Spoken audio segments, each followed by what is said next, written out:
Hello my dear students, most welcome to physics class. आज की इस लेक्चर में डिस्कस करेंगे rolling but role of friction, यानी फ्रिक्शन का क्या रोल है, क्या फ्रिक्शन के वजह से रोल करता है कोई भी बॉडी, है ना, क्या रोलिंग मोशन के लिए फ्रिक्शन जिम्मेवार है, इन सब चीजों को डिस्कस करने वाले हैं।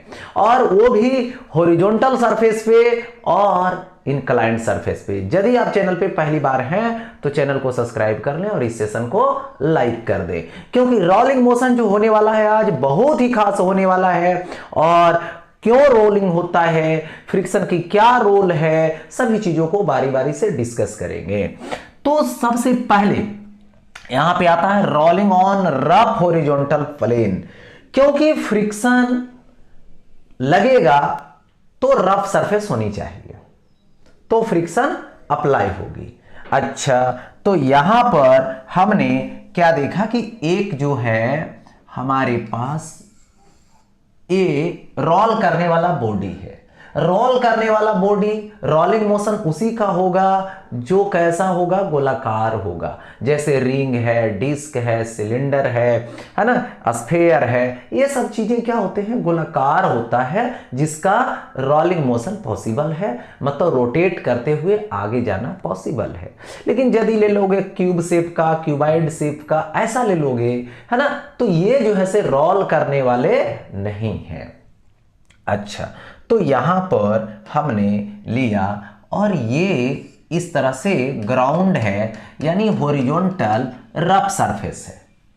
ठीक है, अब देखिए यहां पर इसकी जो रेडियस है ये सेंटर हुआ और ये रेडियस हुआ आर। इसका मास भी कुछ होगा अपना। ठीक है, अब हम इस पर क्या किए, इस तरीके से सेंट्रल फोर्स लगा दिए एफ।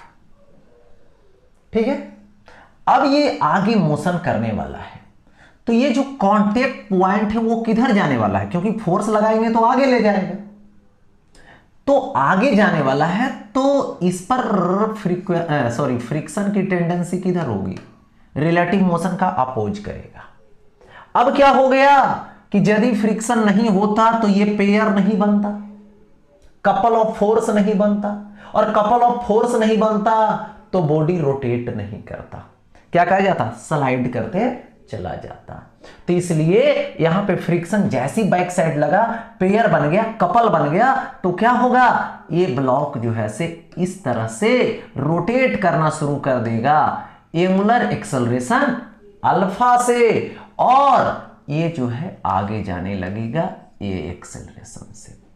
ओके, तो यहां पे फर्स्ट रिलेशन क्या होता है, लीनियर एक्सेलरेशन के साथ a is equal to alpha into r, that means alpha is equal to A by r, यही तो होता है। अब देखिए ले जाने वाला कौन है, फोर्स एफ, अपोज करने वाला कौन है, फ्रिक्शन। तो यहां पर देखिए सोचना कैसे है, सबसे पहले तो आगे भी जा रहा है, रोटेट भी कर रहा है। रोटेट करने के लिए कौन जिम्मेवार, रोटेट करवाने वाला टॉर्क जिम्मेवार। चलो ठीक है, लीनियर मोशन देखेंगे तो कौन जिम्मेवार, नेट फोर्स जिम्मेवार। तो सबसे पहले लीनियर मोशन देखिए, ट्रांसलेटरी मोशन देखिए, आगे के मोशन देखिए, तो ले जाने वाला कौन है, एफ, तो यहां से एफ माइनस क्या होगा, फ्रिक्शन इज इक्वल टू क्या होगा, मास इंटू एक्सीलरेशन। ये इक्वेशन हमने फर्स्ट मान रखा। ओके, ठीक है। अब देखिए, अब रोटेशन के लिए बात कीजिए, ये तो हो गया लीनियर मोशन के लिए। ठीक है, यानी किसके लिए, फॉर यहां पर एलएम, फॉर एलएम, या तो लीनियर मोशन बोलिए, या तो इसी को फिर टीएम ट्रांसलेटरी मोशन बोलिए। चलो ठीक, अब क्या होगा, रोटेशन की बात कीजिए, तो रोटेट करवाने वाला कौन है, फ्रिक्शन। फ्रिक्शन नहीं होता तो बॉडी रोटेट नहीं करता, स्लाइड करता सिर्फ, तो फ्रिक्शन जिम्मेवार है। तो टॉर्क लगाइए, टॉर्क इज इक्वल टू क्या होगा, radius into force, R into F. Okay, तो टॉर्क का रिलेशन क्या होता है? I alpha is equal to R into F. किसकी वजह से? तो for rotational motion, rotational motion के लिए। तो यहां पर अब पुट करेंगे I अल्फा के प्लेस पे लाइए, A by r is equal to r F. So F is equal to क्या आएगा? आर नीचे आ जाएगा तो आई ए और बाई क्या आएगा? R square. चलिए ठीक है, अब क्या करोगे? फ्रिक्शन की वैल्यू यहां पर लाके पुट कर देता हूं, फ्रिक्शन की वैल्यू यहां पर लाके पुट कर देता हूं। तो यहां लिखूंगा फ्रॉम फर्स्ट, ठीक है। अब फर्स्ट यहां पर ले जाके पुट करेंगे तो क्या आएगा? एफ आएगा माइनस फ्रिक्शन, फ्रिक्शन के जगह पे क्या आएगा? तो आई ए आएगा और बाई आर स्क्वायर आएगा, ठीक है। इज इक्वल टू क्या आएगा? तो यहां पर एम ए आएगा। ओके, अब देखो ए माइनस में है तो इधर जाएगा प्लस में, तो यहां से F is equal to m a plus क्या होगा? एम ए प्लस होगा I a by are square, I a और बाई आर स्क्वायर। यहां से एफ होगा, ए कॉमन कर लेंगे तो M plus I by are square. So A is equal to F by नीचे आ जाएगा M plus I by are square. यही तो हो गया एक्सेलरेशन। अब एक्सेलरेशन निकालना हो तो फोर्स कितना लगा रहे हो, मास कितना है, रेडियस कितना है और मोमेंट ऑफ इनर्शिया कितना है। तो मोमेंट ऑफ इनर्शिया तो साइज और शेप पर भी डिपेंड करेगा। क्या रिंग है तो एम आर स्क्वायर, डिस्क है तो m are square by 2 moment of inertia I apply करेंगे। ओके, अच्छा तो यहां पर देखिए ये फोर्स अप्लाइड, मास है, रेडियस है, ये मोमेंट ऑफ इनर्शिया है। इसको यूज करके आप निकाल सकते हो। यदि हम एक्सेलरेशन की वैल्यू कहां यहां पे पुट कर दूंगा, क्या फ्रिक्शन निकलेगा? ठीक है, तो ये जो फ्रिक्शन है, ये जो फ्रिक्शन है वो आ तो छोटा होना चाहिए या तो इक्वल होना चाहिए। किसका?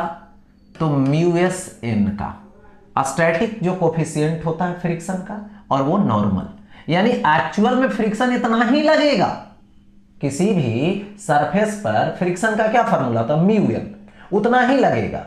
तो रोटेट करवाने के लिए जो फ्रिक्शन चाहिए वो आ तो इसके इक्वल हो या तो इससे लेस हो। यदि रोटेट करवाने के लिए फ्रिक्शन इससे ग्रेटर हो रहा है, ग्रेटर की जरूरत है, तो सरफेस तो उससे ग्रेटर फ्रिक्शन दे ही नहीं सकता है, तो बॉडी रोटेट ही नहीं कर सकता है। मतलब रोटेट करवाने के लिए यह कंडीशन है कि जो फ्रिक्शन होनी चाहिए वो मिनिमम यहां पर म्यू एस एन होनी चाहिए। ठीक है, अच्छा ये हो गया। अब आता है rolling on rough inclined plane, यानी रोलिंग अब होगा। अभी हॉरिजॉन्टल पे आपने देखा, लेकिन अब जो रोलिंग होने वाला है वो किस पर होने वाला है? तो इनक्लाइंड प्लेन पर होने वाला है।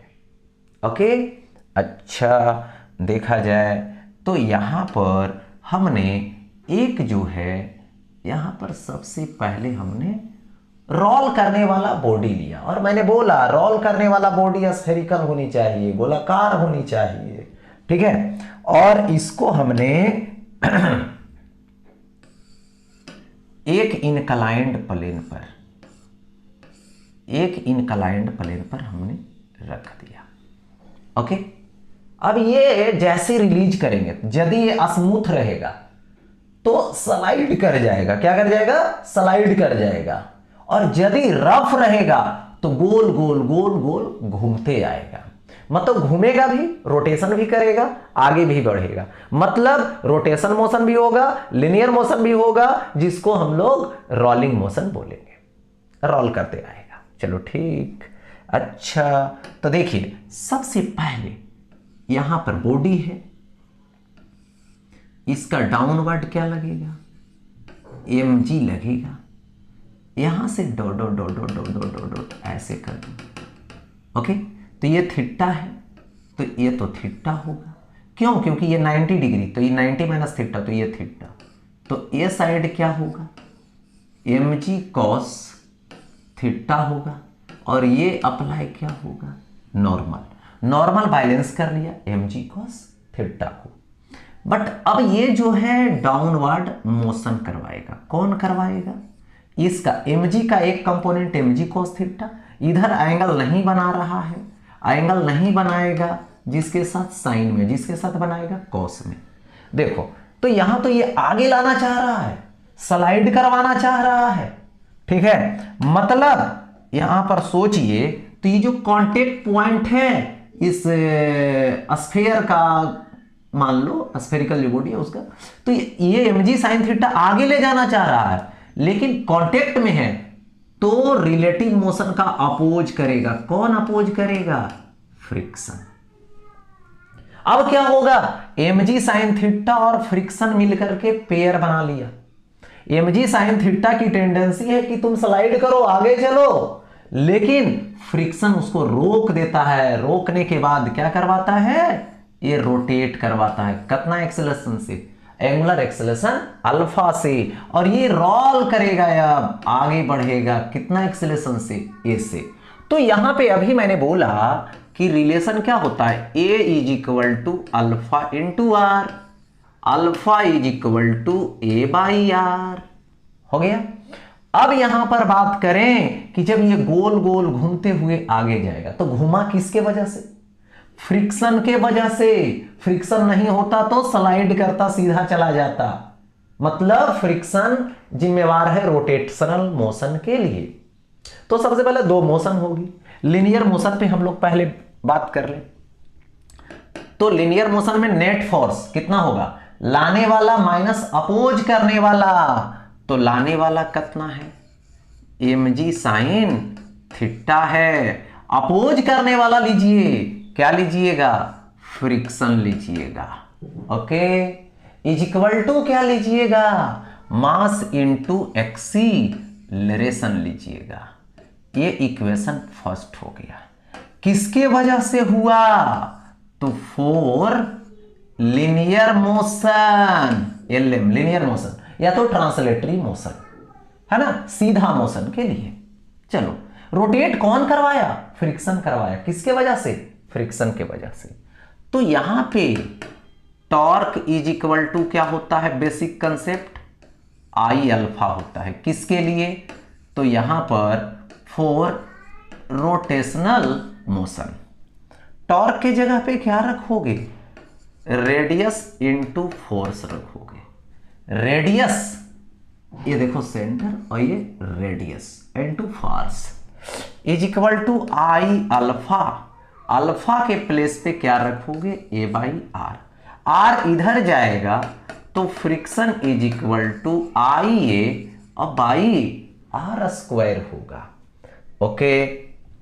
चलो ठीक है, अब क्या करोगे, यहां लिखेंगे फ्रॉम इक्वेशन फर्स्ट, यहां पे देखिए फ्रिक्शन है, चलो ठीक है, फ्रिक्शन की वैल्यू लाकर पुट कर देता हूं, तो क्या आ जाएगा, mg sin theta minus friction, put कीजिए, क्या होगा, आई ए होगा by are square is equal to क्या होगा, मास इंटू एक्सेलरेशन, यही तो होगा। अब इधर माइनस में, तो इधर जाएगा क्या चीज में, प्लस में, ये ना साइड चेंज हो रहा है। चलो ठीक है, mg sin theta is equal to क्या हो जाएगा, यहां पर ma plus I a by are square हो गया। अब देखो mg sin थीटा रहने दीजिए, mg sin थीटा रहने दीजिए, is equal to a common ले लीजिए। हमने ए क्या कर लिया, कॉमन कर लिया, M plus I by are square, तो M plus I by are square, so A is equal to M G sine theta by क्या हो जाएगा, M plus I by are square, M G sine theta by M plus I by are square, यही हो जाएगा। क्या आ जाएगा, acceleration आ जाएगा। Okay, M G sine theta, M mass है, G acceleration due to gravity है, आई मोमेंट ऑफ इनर्शिया है, आर उस जो बॉडी है रोटेट करने वाला उसका रेडियस है। चलो ठीक, एक बात। दूसरी बात, यदि हम एक्सेलरेशन का वैल्यू यहां पर पुट कर दें तो हमें फ्रिक्शन मिल जाएगा, और फ्रिक्शन किसके लिए जरूरत है, तो इसको रोटेट करवाने के लिए। लेकिन यहां पे एक्चुअल फ्रिक्शन कितना होगा, म्यू एन। तो ये जो फ्रिक्शन है माने सरफेस कितना प्रोवाइड कर सकता है फ्रिक्शन, तो म्यू एन, उससे ज्यादा नहीं। मतलब इस बॉडी को रोटेट करवाने के लिए जो फ्रिक्शन होनी चाहिए वो कम से कम म्यू एन होनी चाहिए, उससे ज्यादा होगा तो रोटेट ही नहीं करवा पाएगा। ठीक है, क्योंकि ज्यादा जरूरत होता है इस बॉडी को रोटेट करवाने के लिए, तो रोटेट नहीं करवा पाएगा। यानी दैट मीन्स लिख सकते हो कि मिनिमम फ्रिक्शन जो होनी चाहिए वो म्यू एस एन होनी चाहिए। तो फ्रिक्शन कैसे निकालोगे, तो फ्रिक्शन के लिए जो एक्सेलरेशन आपने निकाला वो एक्सेलरेशन यहां लाके बैठा दोगे। ठीक है, यहां पर लाकर बैठा दो, या नहीं तो देखिए यहां पर कहेगा क्या, यहां पर ये कहेगा ये फ्रिक्शन है रोटेट करवाने के लिए, जो लेस इक्वल टू क्या होना चाहिए, म्यू एस एन होना चाहिए। ठीक है, तो यहां पर म्यू एस ये होगा greater equal to F by N. Friction के जगह पे फ्रिक्शन का वैल्यू, फ्रिक्शन कैसे, एक्सेलरेशन आया ना जी, तो एक्सेलरेशन का वैल्यू लीजिए और यहां पुट कीजिए फ्रिक्शन में, फ्रिक्शन निकलेगा और एन क्या होगा, एम जी कॉस थीटा, और यहां पर लाके पुट कर दीजिए, म्यू एस निकल जाएगा। म्यू एस का वैल्यू या तो ग्रेटर होना चाहिए इससे या तो इक्वल, मिनिमम जो होना चाहिए म्यू एस इसके इक्वल होना चाहिए, यानी mu s mean is equal to क्या होना चाहिए, फ्रिक्शन बाई नॉर्मल। फ्रिक्शन निकालने का मेथड बता दिए, नॉर्मल तो गिवन है एम जी कॉस थीटा, आराम से निकल जाएगा। अब यहां पर हम कुछ बातें करने वाले हैं। क्या बातें करने वाले हैं भाई, तो देखो एक्सेलरेशन जो होगा वो अलग अलग स्फेरिकल बॉडी के लिए अलग अलग होगा।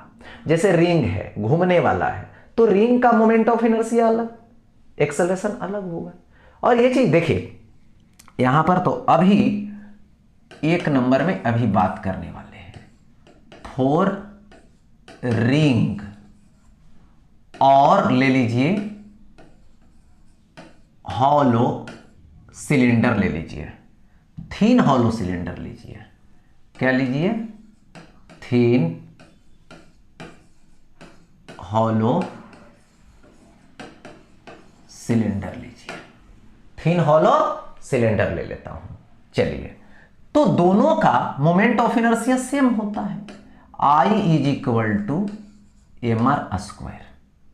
तो यहां पर रिंग का या तो हॉलो सिलेंडर का एक्सेलरेशन निकालेंगे, तो देखिए एम जी साइन थीटा रहेगा, एम जी साइन थीटा रहेगा by M plus I by are square, तो आई के प्लेस पे एम आर स्क्वायर और बाई आर स्क्वायर, तो यहां से कट कर दीजिए, आर स्क्वायर कट जाएगा, M plus M 2m, M M cut जाएगा, तो यहां पे आ जाएगा A ring is equal to आ जाएगा जी बाई 2 साइन थीटा, यानी 0.5 जी साइन थीटा। किसके लिए आ गया, तो ये रिंग के लिए आ गया, या तो किसके लिए, हॉलो सिलेंडर के लिए। रिंग लीजिए या तो हॉलो सिलेंडर लीजिए, इन रफ इंक्लाइंड पर दोनों एक ही एक्सेलरेशन से मोशन करेगा, एक बात। दूसरी बात, जो आ रहा है ना तो इसमें मास की जरूरत है ना तो रेडियस की जरूरत है। एक होता है ना कि छोटा रिंग लिए और एक बड़ा सा रिंग लिए, दोनों के लिए एक्सेलरेशन सेम होगा इनक्लाइंड प्लेन पर। इन्हें कि बड़ा है तो उसका ज्यादा एक्सेलरेशन होगा, नहीं, यानी दोनों को लुढ़काएंगे तो बॉटम सरफेस पे दोनों एक साथ पहुंचेगा। छोटा रिंग रहे या तो बड़ा रिंग रहे, रेडियस से कोई लेना देना नहीं, दोनों का एक्सेलरेशन सेम है ना, या तो सिलेंडर रहे। चलिए, 1 नंबर हो गया। 2 नंबर में आ जाइए। 2 नंबर में लेने वाले हैं 4 डिस्क और सॉलिड सिलेंडर, क्योंकि दोनों का क्या होता है, मोमेंट ऑफ इनर्शिया सेम होता है। चलिए, तो यहां पर आ जाइए, I is equal to mr² होता है।